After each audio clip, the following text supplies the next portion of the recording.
do T'Challa. Oh, meu Deus, é a volta do programa, eu não sei mais falar português.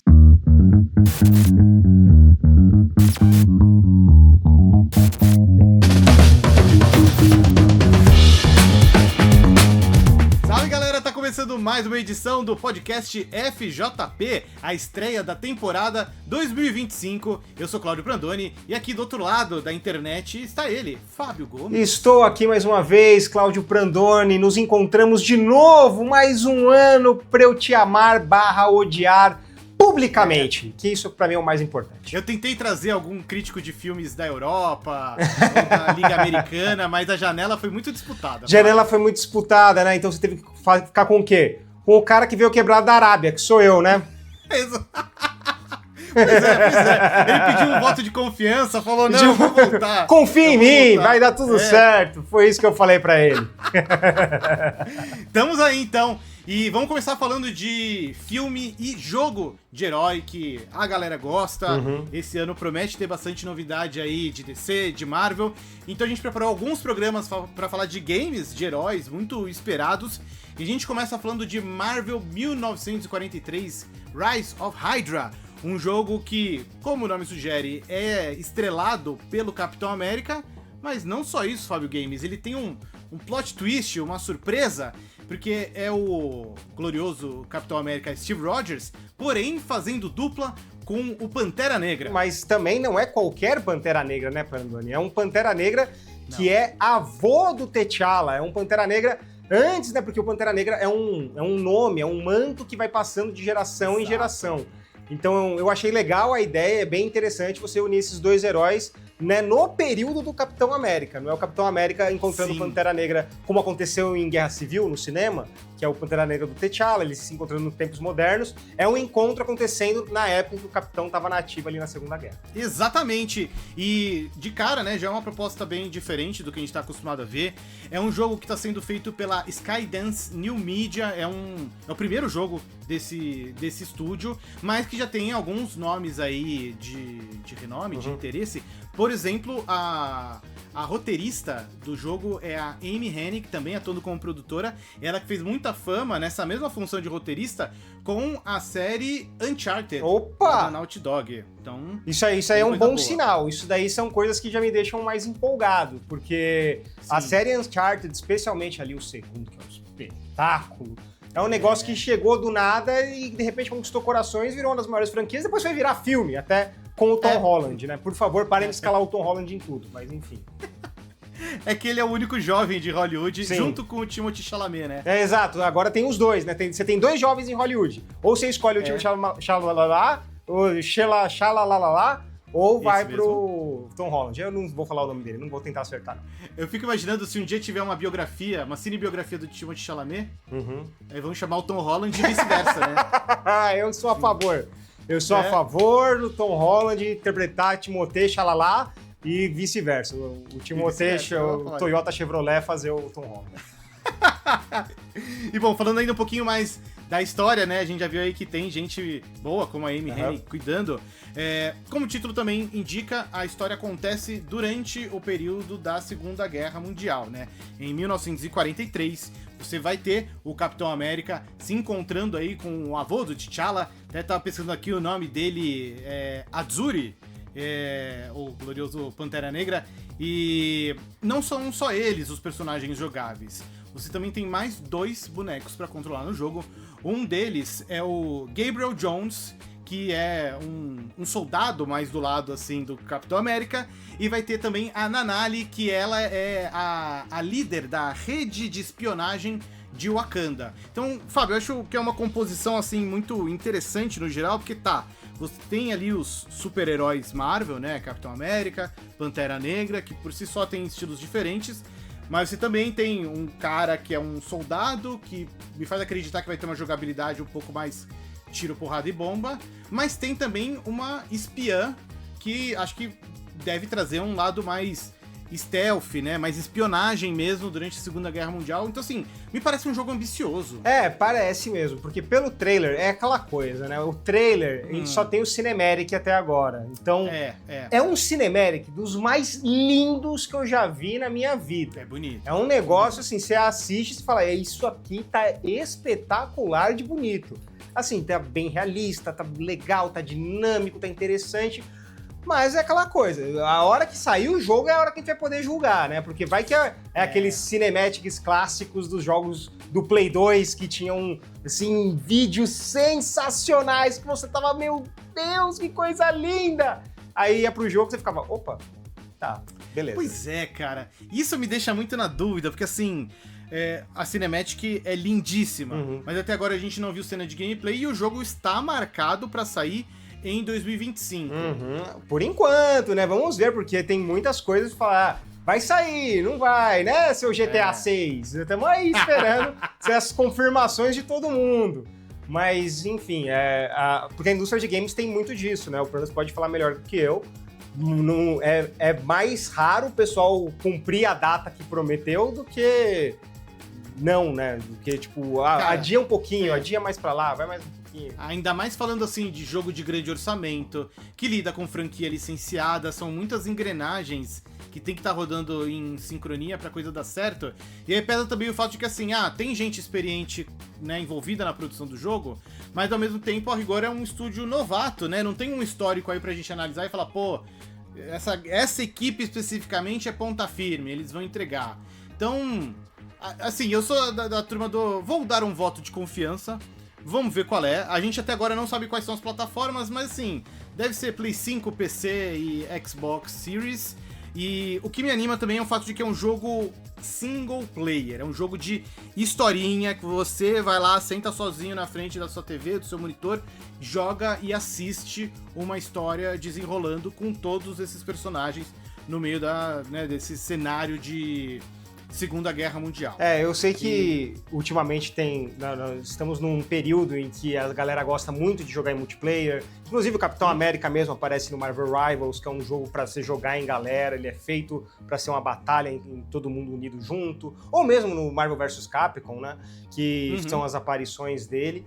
Mas eu tô precisando de um jogo single player. O que eu aprecio muito da Marvel é que ela dá um pouco mais de liberdade para os artistas trabalharem no videogame. Então você tem o Homem-Aranha sendo um negócio muito interessante. A gente vai ter o Wolverine mais pra frente também, que parece ser uma história completamente inédita. E agora a gente vai ter o Capitão América, que eles podiam pegar o Capitão América de qualquer período.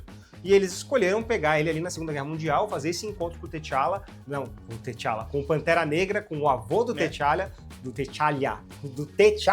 Oh, meu Deus, é a volta do programa, eu não sei mais falar português. Mas com a volta dele e com esse encontro entre esses dois personagens, que eu quero dizer. E isso é muito interessante pra mim. Eu quero ver histórias inéditas nos games também. Não precisa ser tudo interligado, como, por exemplo, o James Gunn quer fazer no DCU novo dele. Tudo bem se interligar e tal, é bacana, mas se for uma história ali que funciona dentro daquele mundo, é uma história que faz sentido, como foi o Homem-Aranha, aquilo ali, pra mim, como é o Batman também, do Arkham, pra mim já tá 10, assim, é o que funciona. Eu quero uma boa jogabilidade, uma história interessante, porque a Marvel tem isso, né, Prandas? Eles têm desde Vingadores, que foi, né, tá lá, e até Guardiões da Galáxia e Homem-Aranha, que são muito mais interessantes. Muito mais. E tem outro ponto que eu queria destacar aqui, Fábio, que é o fato de que é um jogo estrelado pelo Capitão América Steve Rogers, que, a rigor, no MCU não deve voltar tão cedo, né? Não deve, cara. Recentemente teve boatos de que ele voltaria pro MCU, saíram notícias de que o Chris Evans vai voltar como Steve Rogers e tal. Ele já negou, ele já deu uma entrevista negando. Assim, é difícil acreditar agora em ator da Marvel, tá mais difícil, né? Seu Andrew Garfield tá aí pra provar. Eu juro que eu não estarei no filme do Homem-Aranha. Que isso, gente? Jamais! Eu não! De repente tava lá. Então, assim, eu só vou acreditar vendo a hora que ele não estiver, né? Mas eu acredito que se ele for voltar, ele vai voltar como o Steve Rogers velho. Ele não vai voltar mais como o Steve Rogers novo, trabalhando que nem ele trabalhava antigamente, por dois motivos. Um, ele é muito caro. E dois, ele sabe a importância do papel pro Anthony Mack, que é um dos grandes amigos dele. Então, quem deu a notícia que o Anthony Mackie ia ser o novo Capitão América foi o próprio Chris Evans. Eles ficaram muito felizes com essa opção da Marvel. Então, ele sabe a importância do personagem e ele sabe que se ele voltar, vai ter essas palhaçadas de ai, não, só tem um Capitão América, é o Chris Evans, blá, blá, blá, blá. Então, eu acho que ele não vai querer tirar isso do Mackie. Então, se houver um retorno eventualmente, eu acho que vai ser para ser um guia. Ele vai falar assim, o Anthony Mackie não sabe para onde ir, olha, o Falcão não sabe o que fazer, não sei o quê, preciso ver um cara. Aí ele vai lá, senta, conversa com o Steve Rogers e pronto, acabou, segue o jogo. Até porque, pô, o Chris Evans já voltou pro MCU como Tocha já fez a zoeira dele lá, então é meio isso, sabe? Mas enfim, a gente tá falando de Capitão América aqui por um motivo muito óbvio. Capitão América ou você já viu, ou você vai ver no cinema, provavelmente, porque o Capitão América 4 está chegando. É agora com a versão do Anthony Mackie, como falamos. E o Capitão América é um personagem que teve uma jornada muito interessante no MCU, porque ninguém sabia como ia fazer esse personagem funcionar, um personagem que chama Capitão América, que usa as coisas dos Estados Unidos. Como a gente vai fazer esse personagem funcionar num nível global? Né? Porque a ideia hoje não é mais funcionar só para os Estados Unidos, mas para o mundo. Então, no primeiro filme, você colocou ele na Segunda Guerra Mundial, e no segundo filme, que é uma recomendação que eu gostaria que você revisse, é o Capitão América 2, Soldado Invernal, em que você coloca um Capitão América que ele tem aqueles valores que eles querem dizer que os Estados Unidos têm, né, de ser um cara que preza pela liberdade, dentro de uma rede de espionagem muito louca, onde ele estava servindo as pessoas erradas, né? Ele acreditava, né, nas coisinhas quadradinhas, que, tipo, os Estados Unidos são os bons e ali os alemães são os ruins. Aqui, pronto, já sabemos. Aqui é preto e branco, blá, blá, blá. Agora, né, ele entendeu que ele estava num mundo cinza. Então, o Capitão América de 2014, o Capitão América do Soldado Invernal, foi um filme que soube fazer isso muito bem e transformou o Capitão América num personagem querido pelo mundo. Eu acho que de todos os filmes, esse foi o mais importante para a construção do personagem, para a gente amá-lo até Vingadores Ultimato, como a gente amou.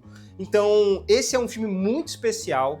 Ele, inclusive, teve muitas referências a filmes de espionagem, foi a base dele, foram filmes de espionagem, e foi o filme que fez os irmãos russos virarem os irmãos russos na Marvel, né? Porque eles, a partir desse filme, eles dirigiram Guerra Civil, depois foram fazer o Guerra Infinita, depois o Ultimato, e agora vão voltar para os Vingadores de novo. Então, tudo começou nesse filme. Esse filme é muito importante, ele é um filme que se segura muito bem, é uma história que continua muito boa. Você assistir esse filme, ver como vai desenvolvendo a relação dele com o Buck também, que vai voltar em Thunderbolts também, é um personagem do Sebastian Stan. Ali ele apareceu e foi evoluindo até continuar na Marvel. Hoje ele é um dos principais nomes da Marvel até hoje. E foi o filme que apresentou o Anthony Mackie, né? Foi a primeira vez que o Anthony Mackie chegou nos cinemas como Falcão. No começo ali que ele tá, o Steve Rogers dá aquela zoeira de tô aparecendo pela esquerda e tal, né? Então, é muito legal, cara. Então, você vê que ali a relação dos dois é muito boa, começa muito bem, e a transição dele pra virar o Capitão América faz muito sentido. Você vê que, apesar do Buck ser, nos quadrinhos, o cara que assume o manto também, o Sam Wilson também já assumiu nos quadrinhos, inclusive tem histórias belíssimas do Sam Wilson, e agora ele volta. Minha única questão com esse filme é que eles venderam como se fosse o maior desastre de todos os tempos, porque teve muitas regravações, ninguém sabia o que ia ser. Mas ele, assim, no final das contas, ele é um filme nota 6. Ele tem atuações muito boas, o Anthony Mackie tá muito bem, Harrison Ford traz um carisma absurdo pra esse filme, mas ele tem vários problemas, especialmente em fotografia. Eu acho a fotografia dele bem complicada, ainda mais no filme da MCU, que já a fotografia já não é muito boa, mas nesse filme em específico, ela tem vários momentos em que a fotografia tá escura e você não consegue enxergar direito, tem muita cena contra a janela e não foi bem iluminado, então isso fica muito ruim. E a edição. A edição desse filme realmente é muito complicada. Ainda mais se você pegar o Soldado Invernal como comparação, porque não tem jeito. Esse filme foi muito baseado no Soldado Invernal. Até no trio que eles acabam montando, Capitão América, Falcão e uma Viúva Negra, tem ali também, eles acabam montando esse trio. Então você vê que Soldado Invernal foi a base de tudo isso, e Soldado Invernal tem cenas de luta sensacionais, tem cenas de lutas incríveis, que você fica de boca aberta, porque deixam os atores lutando, eles treinaram essa coreografia e foram fazendo. E nesse filme tem muitos momentos que você vai, corte, muito corte. Então isso foi um negócio que foi um pouco decepcionante, foi bem complicado. Mas, de novo, não é o pior filme do MCU, longe disso. O Homem-Formiga e o Quantumania tá luzes de distância de pior, tá muito... Que esse aí é ruim mesmo. Esse aí eu fico descaralhado da cabeça, porque esse aí é um péssimo longa. Mas ele é um filme nota 6. Eu tava...